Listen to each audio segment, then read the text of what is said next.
तो यो लिखना आसान है मेरे लिए, क्यों मैंने बचपन से ये लिखा होगा। मैं इस साइड में लिखने का आदी रहूंगा ना अपनी जिंदगी में सालों तक। फिर मेरे को बाद में पता चला कि ऐसे अगर मैं ऐसे लिखता हूं ना तो एक्चुअल में सिर्फ 15% स्टूडेंट्स को कैटर कर रहा हूं, तो बाकी सब मेरे पीछे होते हैं। तो फिर मैंने ऐसे लिखने की आदत डाली। अब मैं क्या कर रहा हूं, सिर्फ 15% को छोड़ के बाकी 85% को कैटर कर रहा हूं। आपको समझ में आया? हाँ, मैंने मतलब, लेकिन इस चक्कर में मैं जब यो लिख रहा था ना तो ये आसान नहीं था। ये हाथ है ना बहुत दिन तक ऐसे रहे, ये हाथ बाहर आता है लिखते लिखते, हल्का सा बाहर आने लग गया है ना। तो उससे क्या होता है, पहले 1 साल तो मतलब मेरे हालत ये होती थी, मैं इस साइड सो नहीं पाता था, दर्द होता था, खाना नहीं खा पाता था। लेकिन मैं लिखता रहा, दर्द भूल गया। पैर में छाले होने की भी एक सीमा होती है ना। अभी आपने देखा होगा कोरोना के टाइम पे लोगों ने नारियल पानी खूब पिया है ना। तो अपना ही कोई स्टूडेंट नारियल छीलने में लगा था, कोरोना आया तो उसके घर वालों ने उसे नारियल छीलने में लगा दिया कि नारियल काट। तो नारियल आपने कभी देखा नहीं है, तो देखा है आपने, उसमें चक्कू का बिल्कुल भी कमाल नहीं होता। वो तो डेफिनेटली नाइफ तो बड़ा चाहिए होता है, लेकिन एक्चुअल में क्या है ना, उसमें अगर आप देखेंगे ना तो पहले 2 दिन के अंदर, पहले दिन, एक दिन में एक आदमी नॉर्मली 50 से 60 नारियल काट देता है, 50 से 60 नारियल। उसके बाद में है ना अगले 3 हफ्ते तक वो इस हाथ से खाना नहीं खा सकता। ये है ना, ये ठेस पड़ती है, फिर उसके बाद लाल होने चालू होते हैं, फिर यहाँ छाले पड़ते हैं, फिर यहाँ से खून निकलता है, वो काटता रहता है।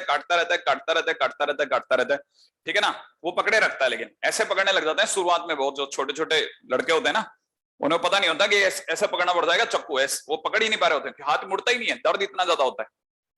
अपन क्या है, अपन तो वो पानी पीने के टाइम पे ध्यान ही नहीं देते कि यार इसको इतना दर्द हो रहा है क्या।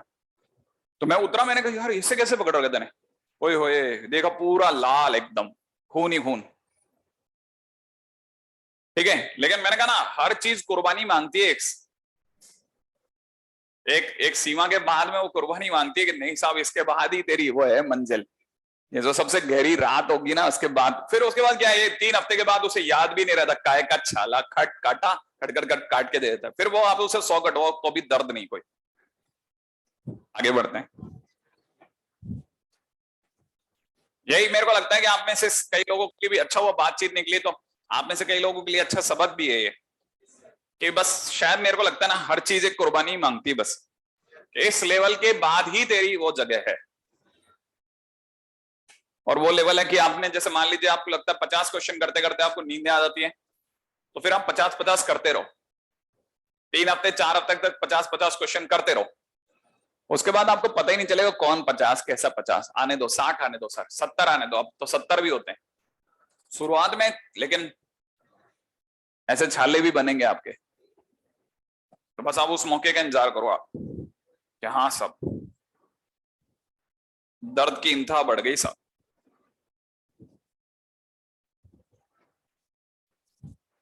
मैं ना एक्चुअल में क्या है ना, पहले मैं सोचा करता था कि ये तो मेरा मतलब, हालांकि मैं इसमें पढ़ाने में तो शौक से आया था, ठीक है, क्योंकि ऐसे जैसे चॉइसेस थी ना, तो मैं पढ़ाते पढ़ाते फिर मेरे को पता चला कि घर वाले ये कहते थे ये तो मास्टर है। तो जो मेरी जब शादी होने वाली थी तो मेरे ससुर ने बताया भी नहीं किसी को कि ये आपका जो जमाई करता क्या है। क्यों? क्योंकि एक मास्टर कौन बोलेगा, ठीक है ना, और वो भी प्राइवेट का। समझ रहे, गवर्नमेंट में टीचर हो तो फिर भी चलो टीचर है, प्राइवेट का तो मास्टर है, ट्यूशन पढ़ाता है, कोचिंग को कोचिंग नहीं कहते थे उस समय, ट्यूशन पढ़ाता तो क्या इंट्रोड्यूस भी नहीं करवाते थे। तो सभी की तरह से प्रेशर ये था ये फील्ड छोड़ दो आप, और ये छोड़ करके फिर मैंने अपना खुद का बिजनेस चालू करा। लेकिन बिजनेस में मैं ऐसा, जिसे कहता ना, मैं गलत जगह पर, मैं गधों को गुलाब जामुन बेचे। मैंने एक HR एजेंसी डाल दी खुद की, और मैंने नौकरियां दिलाने का पुण्य काम करा। 1500 से ऊपर लोगों की मैंने नौकरियां दिला दी, लेकिन मेरे को एक पैसे का फायदा नहीं हुआ, क्योंकि जैसे ही पैसे मांगने जाता था ना तो ऐसा लगता था जैसे तकाजा करने जा रहा हूं मैं, ठीक है ना। तो इन रिटर्न मेरे को कुछ हासिल नहीं हुआ, तो फिर मैंने धीरे धीरे वो भी बंद करा। तो फिर मेरे को लगा कि यार मैं कुछ और पढ़ाई कर लेता हूँ, तो फिर मैंने CCNA का कोर्स कर लिया। आप बाद में देखेंगे तो CCNA के कोर्स के बाद CCNP करने की सोची मैंने, चला उसका सर्टिफिकेट भी ले लेते हैं, ठीक है ना। तो इसका सर्टिफिकेट, उस समय ऐसा होता है ना, ये भी नहीं मिल रहा, चल ये कर लेते हैं, चल ये कर लेते हैं, ये कर लेते हैं, आप आगे आगे आगे सोचते हो तो चलो ऐसा ऐसा सोच ले, तो फिलहाल वो भी हटाया। फाइनली मैं परेशान होकर के, मुझे यही समझ में आया कि मेरे को एक ही चीज आती है, पढ़ाना। मैं अपने पढ़ाने में आ गया, और फिर पता है, फिर मैंने अपने आप को छुपा लिया तकरीबन 1 से 1.5 साल तक, घर वालों की नजर से बिल्कुल छुपा लिया, ताकि मेरे को कोई जान ही नहीं पे, मैं डूबता ही चला गया इसमें। ऐसा हुआ है किसी टाइम पे 2005 2005 अब बड़े मस्त है। लेकिन मैं अब भी, जैसे मैं फिर जब ये प्रोफेशन में आया तब भी मेरे को आईटी और ये सब है ना, उतना मैं फील नहीं करता था। लेकिन मेरे को मजा कब आया और भी ज्यादा, जब पढ़ाए हुए बच्चे सिलेक्ट हुए, फिर मेरी उनसे बातें होती थी। तो जब बातें होती थी ना, तब मेरे को पता चलता था, अच्छा आईटी का ये मतलब है जिसे मैं पढ़ा रहा हूं। हाँ, आपको पता चलता फॉरेन से कॉल आ रहा है कि सर मैं वहां पहुंच गया, अभी मैनहट्टन से बोल रहा हूं सर, मैं अभी मैं वियना से बोल रहा हूं सर मैं, ठीक है ना। इस समय पर मैं सर वो एम्स्टर्डम में हूं। समझ रहे आप? जिन सिटीज के नाम आप सिर्फ मूवीज में सुनते हैं ना, वो पता चल रहा है बेटा वहां बैठा है आराम से। तब मेरे को पहली बार पता चला, अच्छा आईटी की ताकत है साहब।